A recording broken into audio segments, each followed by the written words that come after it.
করত।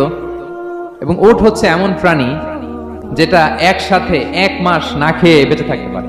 1 মাস পানিও খাওয়া লাগবে না, খাবারও খাওয়া লাগবে না। সুবহানাল্লাহ পড়বেন না? এট এ টাইমে একটা উট, প্রাপ্তবয়স্ক একটা উট একসাথে 200 লিটার পানি খেয়ে ফেলতে পারে। এবং উটের পেটের ভিতরে একটা স্পেশাল ওয়াটার চেম্বার আছে, ওই চেম্বারে রেখে দেয়, খেয়ে ওইটারে পাঠায় দেয় না ওদের কিডনিতে। 200 লিটার পানি একবারে খেয়ে স্পেশাল চেম্বারে রেখে দেয়, যখন লাগবে ওখান থেকে নিয়ে নিয়ে বেঁচে থাকে। 1 মাস না খেয়ে বেঁচে থাকে কি করে? উটের পিঠে দেখবেন একটা কুজ আছে, একটা উঁচু উটকে যদি কল্পনা করেন, উপরে একটা কুজ আছে না, এই পুরো কুজটা হচ্ছে চর্বির আধার। ওটার যখন খাবার থাকে না মরুভূমিতে, মাসের পর মাস যখন চলে, ওই চর্বি থেকে এনার্জি নিয়ে সে মরুভূমিতে চলে, সে না খেয়েও বাঁচতে পারে। আমাদের চোখের মধ্যে যেমনি একটা পাপড়ি, এরকম এক পাপড়ি দিয়ে উটকে আল্লাহ বানায় নাই, ডবল লেয়ারের পাপড়ি দিয়েছে।